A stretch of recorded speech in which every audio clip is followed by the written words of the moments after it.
میں تو آپ یقین کریں اللہ جانتا ہے کہ یہ رفع یدین آمین بالجہر پر بھی ہم بحث نہیں کرتے، بعض جگہ ہمیں مجبور کرتے غیر مقلد، اس لیے کہ رفع یدین اگر آپ دارالعلوم میں لکھ کر کے دے دیں گے بنور ٹاؤن میں اور کہیں بھی لکھ کر کے دے دیں گے رفع یدین جائز ہے، صرف اولا اور بہتر یہ ہے کہ نہ کرنا آمین کہنا۔ اب ہمارے مناظر کہتے ہیں رفع یدین منسوخ ہے، آمین بالجہر بھی کہیں منسوخ ہے، تو نسخ صریحی کہیں نہیں ہے، نسخ صریح ہوتا تو جھگڑا نہ ہوتا، نسخ اجتہادی ہے، نسخ استنباطی ہے، سمجھے؟ اس قسم کے مسائل پہ بحث کرنا، مناظرہ کرنا حرام ہے۔ ہمیں چاہیے کہ یہود و نصارہ کے خلاف اپنی صلاحیتیں استعمال کریں، مسئلہ سمجھو پھر تو بات کرو، لیکن آپ نے تو دیکھا نہ بھی، سمجھے؟ یہ اس طرح نہیں ہے۔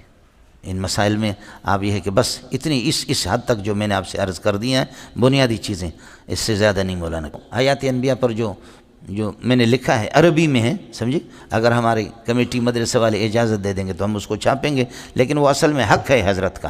حضرت آپ کو معلوم نہیں ہوگا کہ حضرت مولانا پنچویری ایک عالم ہے، اس کا نام ہے خان بادشاہ، اس نے استاد سلیم اللہ نے مشکات کی تقریض لکھی تھی مولانا عبد الجبار کی التعلیق الفصیح کے نام سے، اس کی تقریض حضرت اقدس نے لکھی استاد سلیم اللہ نے، لیکن حالانکہ استاد سلیم اللہ نے بھی نہیں لکھا، کسی اور بدبخت نے لکھا، سمجھے؟ کسی استاد نے لکھا، اس لیے استاد سلیم اللہ کو بھی گالیاں پڑی اس کی وجہ سے، وہ کوئی جامع فاروق کا لوسی استاد ہے، اس نے لکھا، سمجھے؟ اس نے لکھا کہ الکتاب هو اجود وان كان جيدا، کتاب اگرچہ اچھی ہے لیکن الا ان عقیدت حیات الانبیاء التي ذهب الا ان عقیدت حیات الانبیاء لا توافق ما ذهب الیہ علماؤنا الدیوبندی، اس میں عقیدہ حیات انبیاء یہ ٹھیک نہیں ہے، یہ علماء دیوبند کے خلاف ہے، انہوں نے یہ لکھ دیا اور حضرت نے نیچے دستخط کر دیا۔ اور جب یہ تقریض اس کتاب میں چھپ گئی تو خان بادشاہ قطر میں رہتا ہے، خان بادشاہ کے جب ہاتھ لگی تو خان بادشاہ نے لکھا حرام ان یطلق علی مثل ہؤلاء الثلاثۃ اسم شیخ الحدیث، یہ تین آدمیوں کو شیخ الحدیث کہنا ہی حرام ہے۔ کون ہے؟ مفتی رشید احمد کو شیخ الحدیث کہنا حرام ہے، سلیم اللہ کو شیخ الحدیث کہنا حرام ہے، اور مولانا بنوری کو بھی شیخ الحدیث کہنا۔ عقیدت حیات الانبیاء التي ذهب الیہا ہؤلاء الثلاثۃ فہی عقیدت مشرکی زماننا، اما عقیدت حیات الانبیاء التي ذهب الیہا ہؤلاء الثلاثۃ فہی عقیدت مشرکی زماننا۔ مولانا رشید احمد گنگوئی نہیں، لدھیانوی، مفتی رشید احمد، سلیم اللہ اور مولانا بنوری جس عقیدہ حیات انبیاء کے قائل ہے یہ مشرکین کا، یہ اس ظالم نے لکھ دیا۔ اس نے کتاب لکھی الارشاد المفید۔ الارشاد المفید جب یہ چھپی تو یہ لاکھوں میں تقسیم ہو گئی، یہ کتاب تقسیم ہو گئی، سرحد میں خیبر پختون میں تقسیم ہو گئی۔ استاد سلیم اللہ ختم بخاری کے لیے چلا گیا، کسی نے یہ کتاب پکڑا دی کہ یہ کتاب آپ کے خلاف لکھی گئی مفتی رشید مولانا بنوری کی، اور یہ ہزاروں میں لاکھوں میں بٹ رہی ہے۔ حضرت جی جب وہاں سے لے کر کے آئے 200 صفحات کی وہ کتاب ہے، حضرت نے پڑھا، سخت پریشان ہو گیا کہ بھئی ہمیں یہ جملہ لکھنے کی ضرورت کیا تھی مولانا؟ اس نے کہا کہ کیا ہے؟ وہ کہتے ہیں کہ یجب ان یحرک ھذا التقریض، یہ تقریض جو سلیم اللہ نے اس کو آگ لگا دو، اس کی ضرورت بھی نہیں ہے۔ حرام ان یترک علی مثل ہؤلاء شیخ اسم شیخ الحدیث، اس قسم کے آدمی کو شیخ الحدیث کہنا ہی حرام۔ پھر اس نے جو شروع ہو گیا، سمجھے بھائی، اس نے اپنا دل ٹھنڈا کر دیا، خان بادشاہ بن شاندی کل صاحب، سمجھے؟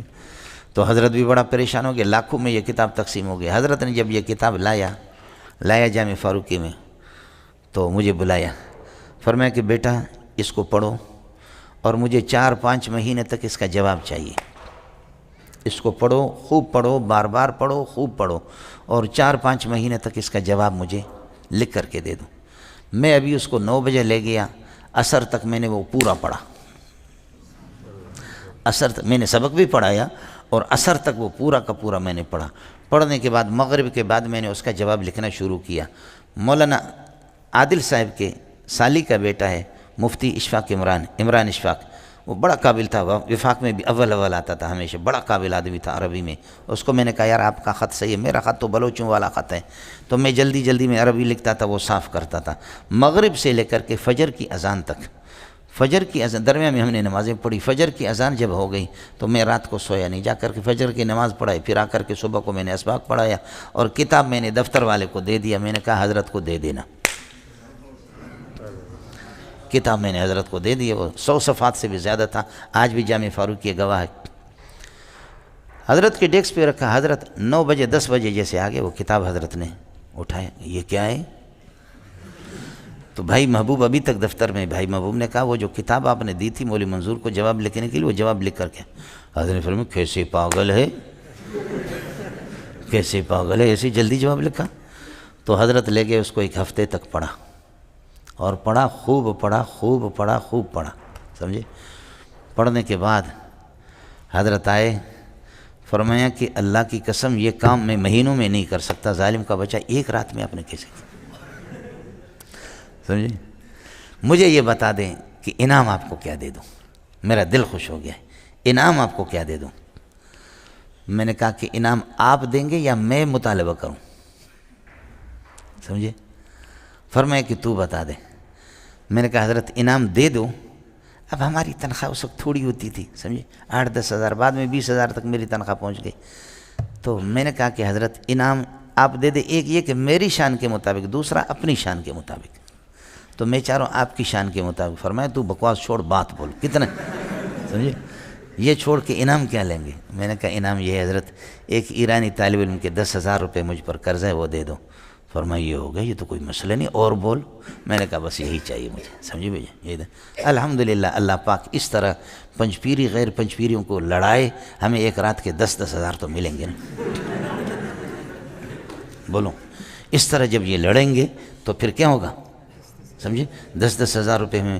یہ عثمانی ہوٹل والا جو کراچی میں، لال قلعہ نہیں پورے کراچی میں سب سے زیادہ اس کا اچھا کھانا ہوتا ہے، اللہ پاک نے رزق کے دروازے اس کے لیے کھولے، بلوچ، سمجھے، رزق کے دروازے اللہ نے اس کے لیے کھولے، اور یہ ہمارے ساتھ بہت تعاون کرتا ہے، بہت ہی تعاون کرتا ہے، اللہ اس کو جزا خیر دے۔ بلوچ آدمی آج سے تقریباً 26-27 سال پہلے جامع فاروقی میں جب میں پڑھا رہا تھا تو عبدالرحیم رحمۃ اللہ علیہ بریلوی اس نے تنگ کیا، غضب کا مناظر تھا، بہت مضبوط عالم تھے۔ تو عبدالرحیم، تو یہ بلوچ لوگ گئے دارالعلوم کہ اللہ کے لیے ہمارے نوجوان بریلوی بن رہے، تم لوگ اس سے کوئی مناظر بھیجو، یہ چیلنج دے رہا ہے، کوئی بھی نہیں آ رہا۔ دارالعلوم والوں نے کہا ہم ایسا غلط کام نہیں کرتے۔ پھر گئے بھی نوری ٹاؤن میں، انہوں نے کہا ہم بھی ایسا غلط کام، گناہ کبیرہ کا نہیں کرتے۔ کہا جائے کوئی بریلوی بن جائے، کوئی مشرک بن جائے، ہم لوگ مناظرہ کا کام نہیں کرتے، سمجھ شریف میں ہے کہ یہ کام نہیں کرتے۔ آخر کار کیا ہوا؟ آخر کار ان کو کسی نے بتایا کہ کوئی پاگل ہے جامع فاروقی میں، اس کے پاس جاؤ۔ میں متول پڑھا رہا تھا، یہ آ گیا سرخ گاڑی، 4x4 گاڑی اس کی اس وقت تھی، اب تو 50-60 لاکھ کی گاڑیاں ہوتی، اس کے پاس 1-1.5 کروڑ کی گاڑیاں ہوتی۔ تو یہ آگے کہیں تو بلوچی منگا، واجب بلوچوں، سمجھے؟ تو کہیں گے بلوچی منگا، بلوچوں، میں نوجوان مائی درور وگاں گمراہ بہ گئے، نوجوان ہمارے گمراہ ہو رہے، اور وہ کئی سال سے چیلنج دے رہا، کوئی دیوبندی تیاری نہیں، وہ تکڑا تھا، غضب کا تکڑا آدمی تھا۔ میں نے کہا تم شام کو آ جاؤ، مجھے لے جاؤ، ابھی چلے جاؤ۔ 3 دن کا اس کا جلسہ تھا۔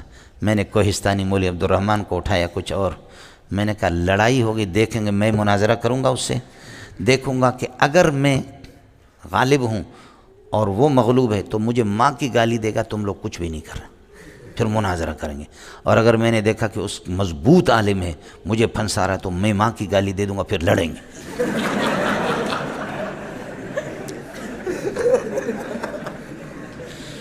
اس لیے کہ بھاگنے سے لڑنا بھی بہتر ہے نا، اپنے مسلک کی بدنامی تو وہ کوہستانی مولوی عبدالرحمن کہہ رہا تھا استاد جی مجھے 12 گولیاں لگ جائے میں مروں گا نہیں۔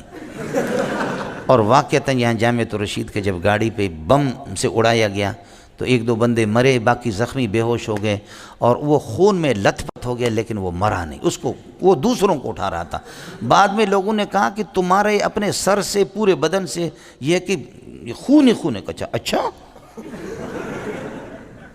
کوہستانی تو کوہستانی ہے، سمجھے؟ تو حضرت کو میں نے اٹھایا، مولوی عبدالرحمن ہمارے شاگرد تھے، لمبے تھڑنگے کوہستانی کو، انہوں نے کہا استاد جی فکر نہیں کرو، صرف اشارہ کرنا۔ تو ہم لوگ گئے وہاں، صلاۃ الحاجت ہم نے پڑھی، کتابیں میں نے اٹھائی، گاڑی میں ہم لوگ وہاں گئے۔ صلاۃ الحاجت پڑھنے کے بعد میرے رب نے جو ہے نا اس پر ایسا روب بٹھایا، ایسا روب بٹھایا کہ وہ تیار نہیں ہوا۔ کہنے لگے ہماری تیاری نہیں ہے، اس دفعہ ہمیں مہلت دے دیں، یہ کرے وہ کرے، ادھر ادھر کر دیا بہانہ، یہ اس آدمی سے میں کیسا مناظرہ کروں؟ انہوں نے کہا کر لو۔ وڈیرا نے کہا، وڈیرا بریلوی تھا، کہا کر لو، اگر تو نے اس کو بند کیا جوتے ماریں گے، کر لو۔ تو اس نے کہا اس دفعہ تو پھر چھوڑ دو مجھے، میں تیاری کر کے پھر آ جاؤں گا۔ الحمدللہ تیاری میاری کچھ نہیں ہوا، لوگوں نے فائرنگ کی خوشی میں، شپڑ خان زندہ آباد، شپڑ خان زندہ آباد، سمجھے بھائی جان، خوشی میں ہم لوگ۔ اس کے بعد اس کا فارم تھا، مرغی فارم تھا، یہ جب بھی آتا تھا 10 15 مرغیاں ذبح کر کے لاتا تھا، میں بھی کھاتا تھا، ہمسایوں کو بھی دیتا، دوسرے اساتذہ کے گھر پہ۔ میں نے اپنے بیوی بچوں سے کہا دعا کرو اللہ بریلویوں کو زندہ رکھے، یہ بریلویوں کے صدقے میں آپ کھا رہے ہیں، سمجھے بھائی جان، اور یہ نہ ہو تو یہ ہمیں کہاں کھلاتے۔ لیکن اب الحمدللہ ہمارا اتنا احترام کرتا ہے، اب تقریباً 27-28 سال ہو گئے کہ میرے غلام ہے، سمجھو کہ زر خرید غلام، بہت احترام کرتے ہیں، اللہ ان کو جزا خیر دے۔ اور کبھی ہمارے ایمرجنسی میں ہمیں 1-2 لاکھ کی ضرورت ہوتی ہے، وہ ہمارے ساتھ تعاون بھی کرتے ہیں، بہت اچھا تعاون کرتے ہیں، سمجھے۔ لیکن هل جزاء الاحسان الا الاحسان فبأي آلاء ربكما تكذبان، سمجھتا ہے، احسان تو احسان ہے مولوی صاحب۔ تو حضرت پھر عجیب بات ہوگی، پھر حضرت ہمارے پاس ختم بخاری کے لیے یہاں آ گئے۔ وہ کتاب حضرت نصاب میں داخل کرنا چاہ رہے تھے، سمجھے، انعام مجھے اساتذہ نے منع کیا کہ یہ اختلافی مسائل ہے، اس کو فرمایا یہ وفاق میں داخل کرتا ہوں۔ مجھے کہا کہ اردو میں اس کا ترجمہ بھی کر لو، میں نے کہا کر لیتا ہوں، لیکن میں نے کہا کہ حضرت آپ داخل نصاب نہ کریں۔ اس کے بعد یہ ہوا کہ حضرت اقدس جب یہاں ختم بخاری کے لیے آیا تو یہاں سے جب چلا گیا تو مجھے فون کیا کہ بیٹا میرے سوانے چھپ رہی ہے، میرے سوانے عمر میں کئی چیزیں، لیکن وہ جو کتاب آپ نے لکھ کر کے مجھے دی تھی وہ کتاب مجھ سے گم ہو گئی، وہ کہیں میرے ذخیرے میں مجھے کہیں مل نہیں رہی ہے۔ میں نے کہا استاد جی کوئی مسئلہ نہیں ہے، جب میری کتاب لکھی ہوئی آپ کو نہیں مل رہی ہے تو وہ جو آپ کے رد میں لکھی گئی تھی الارشاد المفید وہ مجھے دے دو، وہ مجھے دے دو، میں اس کو دیکھ کر دوبارہ جواب لکھتا ہوں، انشاءاللہ ایک ہی رات میں ہو جائے گا، کوئی مسئلہ نہیں، سمجھے۔ وہ فرمایا کہ وہ بھی نہیں ہے میرے پاس، پتہ نہیں کہاں کیا خادموں نے کن لوگوں نے۔ میں نے کہا پھر کوئی پرواہ نہیں، مجھے یاد ہے وہ پورا، سمجھے۔ وہ پھر میں نے یہاں 2 دن میں لکھا، لکھ کر کے واپس اس کو پہنچایا حضرت کو۔ اب ہمارے پاس بھی اس کی نقل ہے، ان کے پاس بھی نقل ہے، سمجھ شریف میں ہے کہ نہیں۔ آپ کا حال تو یہ ہو گیا، سمجھے۔ میں نے آپ کے مستویٰ علمی کے اعتبار سے 2-3 باتیں عرض کی ہیں۔ میری گزارش یہ ہے کہ میری زندگی ان چیزوں میں، یہ بریلوی، شیعہ، جماعت اسلامی، اہل حدیث، اس قسم کی ان چیزوں میں ہم نے زندگی تباہ کر دی۔ اصل کام یہ ہے کہ قرآن کو سمجھو، اپنے اندر علمی استعداد پیدا کر دو۔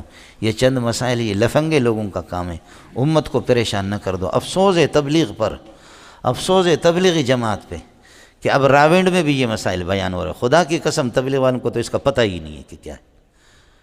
جب مدقق علماء جب یہاں تک ان کی رسائی نہیں ہے تو تبلیغی کی رسائی کہاں ہوگی۔ اب تبلیغ میں عوام میں بھی یہ مسائل، مردے سنتے ہیں نہیں سنتے، یہ مسائل شروع ہو گئے، سمجھے۔ یہ نہیں ہونی چاہیے مولوی صاحب، تحقیق کر لو، بالکل کر لو، لیکن علماء کے تفردات ہوتے ہیں۔ اگر آپ کے نظریے سے کوئی علماء اس کا تفرد الگ ہے، لعنتیں نہ بھیجا کرو، اس لیے کہ تف خیش بر ریش خیش مولانا، سمجھے، اس کا ذرا خیال کر لو۔ باقی آپ یہ کہ کر لے، آپ کو کون منع کر سکتا ہے۔ مزید ویڈیوز کے لیے آپ ہمارے فیس بک پیج کو لائک کریں اور ساتھ ہی ہمارے یوٹیوب چینل کو بھی سبسکرائب کریں تاکہ کسی بھی ناگہانی کی صورت میں آپ کو ہماری ویڈیوز بر وقت مل سکے۔